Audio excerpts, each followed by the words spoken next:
அதனால குழுக்கு வந்து நீங்க வந்து ஆள் இல்லா விமானம் சின்னதா ஒரு விமானம்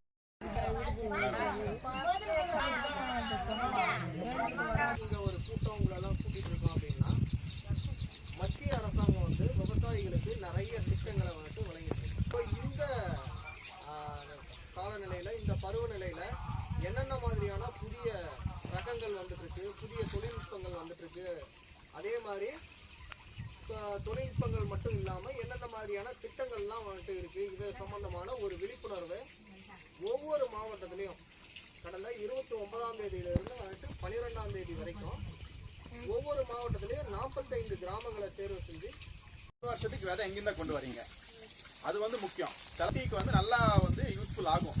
ஆனா நீங்க வந்துட்டு ஹைபிரிட் வந்துட்டு இது பண்றீங்கன்னா, ஹைபிரிட் வந்துட்டு சாகுபடி பண்றீங்கன்னா, ஹைபிரிட் தான் எனக்கு தெரிஞ்ச இதுல சரிங்களா. நீங்க வந்துட்டு நிறைய பேர் வந்துட்டு இயற்கை விவசாயம் வந்துட்டு அந்த அளவுக்கு பண்ண மாட்டேங்கிறீங்க சரிங்களா. ஏன்னா நான் வந்துட்டு கேரளாக்கு போய் பார்த்தோம்னா அங்க ஒரு டிஸ்ட்ரிக்ட் அப்படின்னு ஒரு மாவட்டமே ஃபுல்லாவே இயற்கை விவசாயம் நெல்லுல பண்றாங்க. சிறுதானியங்கள் இருக்கு. சிறுதானியங்கள் பார்த்து பண்ணிருக்கீங்களா? எப்பாச்சி சாகுபடி பண்ணிருக்கீங்களா? கம்பு, சோளம், சாமை, திணை, இந்த மாதிரி ஒரு 8-10 இது இருக்குதுங்க.